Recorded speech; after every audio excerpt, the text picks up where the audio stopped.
Assalamualaikum warahmatullahi wabarakatuh. Saya berterima kasih kepada yang sudah like dan subscribe. Semoga channel ini berkembang dan bisa memberikan manfaat serta pelajaran bagi kehidupan kita semua. Saya doakan kalian semua sehat, panjang umur, dan diberikan harta yang melimpah dan berkah. Di sebuah desa kecil yang terletak di tepi hutan lebat dan dikelilingi oleh sungai yang tenang, hiduplah seorang gadis muda bernama Sari. Desa itu dikenal dengan keindahan alamnya, namun juga menyimpan berbagai legenda yang diwariskan dari generasi ke generasi. Sari, dengan rambut hitam panjang yang selalu diikat rapi dan mata coklat penuh rasa ingin tahu, dikenal sebagai anak yang pemberani dan penuh semangat. Setiap pagi, ia membantu ayahnya, Pak Jaya, di tepi sungai, menggiling padi dan mengambil air untuk keperluan sehari-hari. Pada suatu pagi yang cerah, ketika embun masih menyelimuti daun-daun hijau dan udara segar menyejukkan, Sari tiba lebih awal di tepi sungai. Ia ingin memanfaatkan waktu sebelum aktivitas di ladang dimulai. Saat berjalan menyusuri tepi sungai, ia mendengar suara desisan yang tidak biasa. Dengan hati-hati, ia mengikuti suara tersebut hingga menemukan sebuah jeratan nelayan yang kerap digunakan untuk menangkap ikan. Di dalam jeratan itu, terperangkap seekor buaya emas yang bersinar terang. Tubuhnya yang besar terkilap di bawah sinar matahari pagi.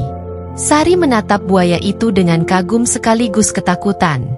Ia tahu bahwa buaya emas dalam cerita rakyat adalah makhluk mistis yang jarang sekali terlihat oleh manusia. "Ayah!" teriaknya, matanya berbinar memanggil ayahnya yang sedang sibuk di ladang. Pak Jaya mendengar panggilan tersebut dan segera datang menghampiri.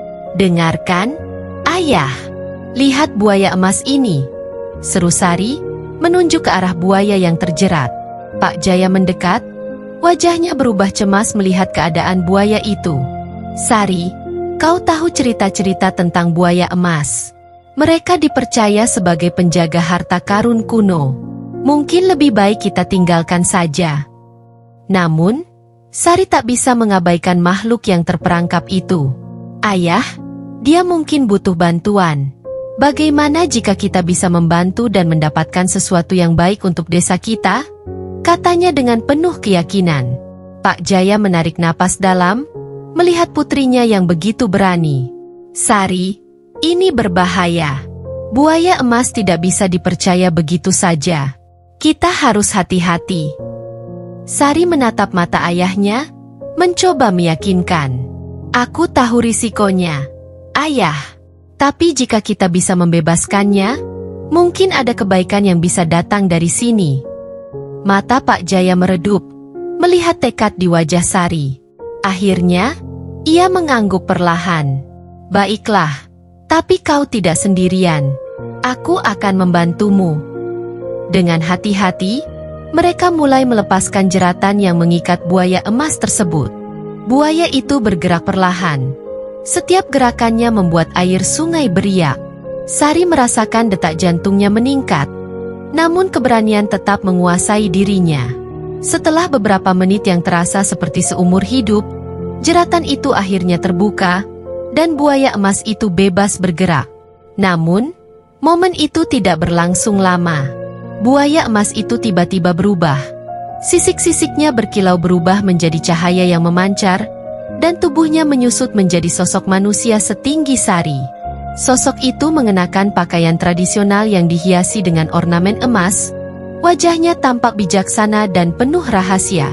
"Sari, anak muda yang berani," kata sosok itu dengan suara yang dalam dan tenang. "Aku adalah penjaga harta karun kuno yang telah lama tersembunyi di dalam hutan ini. Karena kebaikan hatimu membebaskanku, aku akan memberikan peta menuju harta karun tersebut yang dapat membawa kemakmuran bagi desamu." Sari terkejut namun tetap tenang. "Siapa kau sebenarnya? Bagaimana kau bisa berubah dari buaya menjadi manusia?" "Saya adalah roh penjaga yang telah melindungi harta karun ini selama berabad-abad. Hanya orang yang memiliki hati murni dan keberanian yang dapat membebaskanku dari bentuk asli. Sekarang, saatnya desamu mendapatkan berkat yang telah lama ditunggu." Pak Jaya melihat keheranan di wajah Sari, namun ia juga merasakan getaran harapan. Apa yang harus kami lakukan selanjutnya? Sosok itu mengulurkan tangan dan menyerahkan sebuah gulungan peta kuno kepada Sari. Ikuti petunjuk di peta ini, dan harta karun akan terungkap. Namun, perjalanan ini tidak akan mudah. Banyak rintangan dan teka-teki yang harus dihadapi. Kalian harus bersatu dan menggunakan kecerdasan serta keberanian untuk mengatasinya. Sari memegang peta itu dengan hati-hati, merasakan beban tanggung jawab yang kini ada di pundaknya. Kami akan melakukannya. Untuk desaku dan untuk masa depan kami. Sosok itu tersenyum lembut. Percayalah pada dirimu sendiri dan pada teman-temanmu. Harta karun ini bukan hanya tentang kekayaan, tetapi juga tentang kebijaksanaan dan persatuan. Semoga perjalananmu penuh keberuntungan. Dengan kata-kata terakhir itu, sosok itu perlahan menghilang, meninggalkan Sari dan Pak Jaya dalam keheningan yang magis. Sari menatap peta itu, merasa campuran antara ketakutan dan kegembiraan mengalir dalam dirinya. Ayah, kita harus memberitahu teman-teman. Ini bisa mengubah segalanya untuk desa kita. Pak Jaya mengangguk setuju. Iya, kita harus merencanakan dengan matang. Perjalanan ke harta karun ini membutuhkan persiapan yang baik dan kerjasama dari semua. Sari segera berlari kembali ke desa. Panggilan ayahnya menggema di telinganya. Di tengah perjalanan, ia bertemu dengan Budi, sahabat karibnya yang dikenal cerdas dan selalu siap membantu. Budi, aku butuh bantuanmu, serunya dengan penuh semangat. Budi menatap Sari dengan penasaran. Ada apa, Sari? Kamu terlihat sangat bersemangat. Sari menceritakan semuanya, mulai dari penemuan buaya emas hingga pertemuan dengan penjaga harta karun. Mata Budi berbinar. Ini luar biasa. Jika semua ini benar, kita bisa membawa perubahan besar untuk desa kita. Aku akan membantu sebisa mungkin. Tak lama kemudian, mereka bertemu dengan Lina, teman lain yang dikenal pemberani dan tangguh. Lina, kamu juga harus ikut, ajak Sari. Perjalanan ini tidak akan mudah, dan kami butuh keberanianmu. Lina mengangguk dengan tegas. Aku siap. Desa kita layak mendapatkan yang terbaik, dan aku tidak akan membiarkan rasa takut menghalangi kita. Dengan bantuan teman-temannya, Sari mulai merencanakan perjalanan mereka ke dalam hutan. Mereka mengumpulkan perbekalan, mempelajari peta kuno, dan mempersiapkan diri untuk menghadapi segala kemungkinan. Namun, tidak semua orang di desa menyambut baik ide mereka. Beberapa orang tua desa merasa ragu dan khawatir akan keselamatan anak-anak muda itu. Sari, Budi, Lina, kata salah seorang tetua desa dengan suara serak. Perjalanan ke harta karun itu penuh bahaya. Banyak yang telah mencoba dan tidak pernah kembali. Apakah kalian yakin ingin mengambil resiko ini? Sari menatap tetua itu dengan mata penuh keyakinan. Kami tahu risikonya, tetapi desa kita membutuhkan ini. Kami percaya bahwa dengan kerjasama dan keberanian, kami bisa berhasil.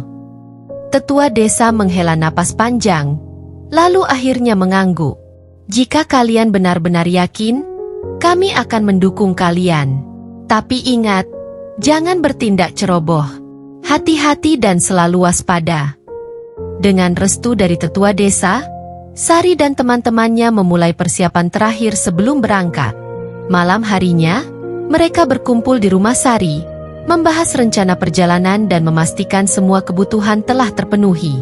Budi meneliti peta dengan seksama, mencoba mengidentifikasi titik-titik penting dan potensi rintangan. Ada beberapa teka-teki yang harus kita pecahkan di sepanjang jalan, ujar Budi sambil menunjuk ke salah satu bagian peta. Kita perlu memastikan kita memahami setiap petunjuk dengan benar agar tidak tersesat. Lina menambahkan, kita juga harus menjaga diri dari kemungkinan bahaya, baik dari alam maupun makhluk misterius yang mungkin melindungi harta karun ini. Sari mengangguk, merasakan beban tanggung jawab semakin berat. Kita semua harus saling mendukung dan tidak ada yang mundur. Desa kita mengandalkan kita. Dengan semangat yang menggelora, mereka pun bersiap untuk memulai petualangan mereka pada hari berikutnya. Ketika fajar menyingsing, Sari, Budi, dan Lina memulai perjalanan mereka ke dalam hutan, meninggalkan desa yang damai namun penuh harapan. Langkah mereka pasti menapaki jalur yang ditentukan peta kuno, menembus pepohonan tinggi dan melewati rintangan alam yang menantang. Semakin dalam mereka masuk ke hutan, suasana menjadi semakin misterius. Suara binatang dan gemerisik daun menambah ketegangan dalam perjalanan mereka. Namun, tekad mereka tidak goyah. Sari terus memimpin dengan keyakinan, sementara Budi dan Lina saling melindungi dan mendukung satu sama lain. Pada suatu titik, mereka tiba di sebuah sungai deras yang harus mereka lampaui. Arusnya kuat dan batu-batu besar tersebar di tengahnya, membuat perlintasan tampak mustahil. "Bagaimana kita akan menyeberang?" tanya Lina, melihat ke arah air yang mengalir deras. Budi memeriksa peta dengan teliti. Menurut peta ini, ada jembatan alami di sebelah kiri. Tapi kita harus mencari jalannya dulu. Mereka menyusuri tepi sungai dengan hati-hati, mencari tanda-tanda yang mungkin mengarahkan mereka ke jembatan. Setelah beberapa waktu, mereka menemukan sebuah batu besar yang hampir membentuk jembatan alami. Namun, batu tersebut licin dan tampak rapuh. Sari mengambil napas dalam, mencoba menenangkan diri. Kita harus melangkah dengan hati-hati. Satu persatu, jangan terburu-buru. Dengan kerjasama yang baik, mereka mulai menyeberang batu tersebut. Setiap langkah diambil dengan penuh kehati-hatian, menghindari batu yang licin dan berbahaya. Budi yang paling waspada pertama kali menapaki batu tersebut, diikuti oleh Lina dan akhirnya Sari. Ketika mereka hampir mencapai seberang, salah satu batu retak, menyebabkan retakan kecil di bawah kaki Budi. "Ah!" teriak Budi, mengayunkan lengannya untuk menyeimbangkan dirinya. Sari dan Lina segera menariknya, mencegahnya jatuh ke sungai deras. "Hati-hati, Budi, kita harus lebih cepat," seru Sari dengan panik. Dengan napas terengah-engah, mereka berhasil menyeberang ke seberang sungai dengan selamat. Hati mereka berdebar-debar, tetapi rasa lega mengalir ketika mereka melihat tanah kering di seberang. "Itu hampir saja terjadi," ujar Lina, mencoba menenangkan diri. Budi menepuk pundaknya, "Kita harus lebih berhati-hati lagi. Ini baru permulaan." Setelah menyeberangi sungai, mereka melanjutkan perjalanan melewati hutan yang semakin dalam. Cahaya matahari semakin redup karena pepohonan yang lebat, dan bayangan-bayangan aneh mulai muncul di sekitar mereka. Suasana menjadi semakin mencekam, namun semangat mereka tetap menyala. Ketika malam mulai turun, mereka memutuskan untuk mendirikan kemah sementara di sebuah lapangan terbuka. Sari menyalakan api unggun, sementara Budi dan Lina menyiapkan perlengkapan mereka untuk malam itu. "Kita harus istirahat dengan cukup agar kuat besok," kata Sari sambil menatap api yang berkobar. Tiba-tiba, suara ranting patah terdengar dari balik semak-semak. Mereka semua berhenti dan menatap ke arah suara tersebut dengan waspada. "Siapa di sana?" tanya Lina dengan suara tegas, mencoba menyembunyikan ketakutannya. Tidak ada jawaban, hanya keheningan yang kembali menyelimuti hutan. Mereka bertiga saling pandang, merasakan ketegangan yang mengisi udara malam itu. "Mungkin hanya binatang," bisik Budi, mencoba meyakinkan diri sendiri dan teman-temannya. Namun, rasa curiga tetap ada. Mereka tetap waspada hingga akhirnya suara itu hilang, dan malam kembali tenang. Di tengah perjalanan yang penuh tantangan, Sari, Budi, dan Lina akhirnya menemukan pintu masuk ke sebuah gua tersembunyi di balik air terjun kecil. Pemandangan air terjun yang memantulkan cahaya matahari menciptakan pelangi yang indah. Namun mereka tahu bahwa di balik keindahan itu terdapat misteri yang harus dipecahkan. Dengan hati-hati, mereka memasuki gua yang gelap. Lampu senter di tangan Budi menerangi jalan di depan mereka. "Pastikan kita tetap bersama," ujar Sari, suaranya tegas meski hatinya berdebar. "Kita tidak tahu apa yang menunggu di dalam sini." Langkah mereka menggema di dalam gua, dinding batu yang basah menambah suasana mencekam. Setelah beberapa menit berjalan, Mereka tiba di sebuah ruang besar yang dipenuhi dengan simbol-simbol kuno yang terpahat di dinding. Di tengah ruangan terdapat sebuah altar batu dengan peti kayu tua yang terletak di atasnya. "Ini dia," kata Lina, matanya bersinar penuh harap. "Harta karun yang kita cari." Namun, sebelum mereka bisa mendekat, suara gemuruh terdengar dari dalam gua. Tanah berguncang dan batu-batu mulai jatuh dari langit-langit. "Kita harus cepat!" teriak Budi sambil menarik Sari dan Lina menjauh dari altar. Mereka berlari secepat mungkin, namun jalan keluar tampak semakin jauh. Sari melihat sekeliling dan menemukan sebuah lorong sempit yang tampaknya bisa membawa mereka keluar lebih cepat. "Ikuti aku," perintahnya, memimpin teman-temannya ke lorong tersebut. Di tengah kepanikan, mereka menyadari bahwa gua mulai runtuh dengan cepat. Batu-batu besar mengguling dan debu memenuhi udara, membuat pernapasan mereka semakin sulit. "Ayo, cepat!" teriak Lina, sambil mendorong Budi dan Sari melewati runtuhan yang mulai menghalangi jalan mereka. Setelah berjuang melewati puing-puing, mereka akhirnya mencapai pintu keluar gua tepat saat seluruh gua runtuh di belakang mereka. Nafas mereka terengah-engah. Namun rasa lega mengalir saat mereka melihat sinar matahari kembali menyinari wajah mereka. "Kita berhasil," kata Budi, masih terengah-engah. "Tapi kita harus kembali ke desa sekarang juga." Mereka segera berbalik dan mulai menelusuri jalan yang mereka tempuh sebelumnya. Dengan hati-hati menghindari bagian hutan yang masih dipenuhi dengan reruntuhan gua. Namun, perjalanan mereka belum selesai. Di tepi hutan, mereka menemukan sungai yang sebelumnya tidak tercantum di peta. Arusnya deras dan terlihat lebih besar dari yang mereka bayangkan. "Kita harus mencari cara menyeberang," kata Lina, melihat ke arah air yang mengalir cepat. Budi memeriksa peta sekali lagi. "Menurut peta ini, harusnya ada jembatan di sebelah kiri. Tapi kita sudah melewati itu." Sari menatap sungai dengan penuh tekad. "Mungkin ada cara lain. Kita harus mencari batu besar yang bisa kita gunakan sebagai pijakan." Mereka mulai mencari batu besar di tepi sungai, berharap menemukan jalur yang aman untuk menyeberang. Setelah beberapa waktu, mereka menemukan beberapa batu yang cukup besar dan stabil. Dengan hati-hati, mereka mulai menapaki batu-batu tersebut, satu persatu, memastikan setiap langkah aman sebelum melangkah ke batu berikutnya. Namun, di tengah perjalanan, arus sungai tiba-tiba meningkat, membawa bebatuan kecil yang meluncur ke arah mereka. "Hati-hati!" teriak Sari, berusaha menjaga keseimbangan sambil membantu Budi yang hampir tergelincir. Dengan kerjasama yang baik, mereka berhasil menyeberangi sungai tersebut tanpa cedera. Sesampainya di seberang, mereka beristirahat sejenak, merasakan kelelahan namun juga kepuasan atas pencapaian mereka. "Kita hampir sampai," kata Budi, menunjuk ke arah desa yang terlihat di kejauhan. "Harta karun itu sudah di tangan kita." Namun, kegembiraan mereka segera berubah menjadi ketegangan ketika mereka menyadari bahwa jalan menuju desa dipenuhi dengan makhluk-makhluk hutan yang sebelumnya hanya mereka dengar dalam cerita rakyat.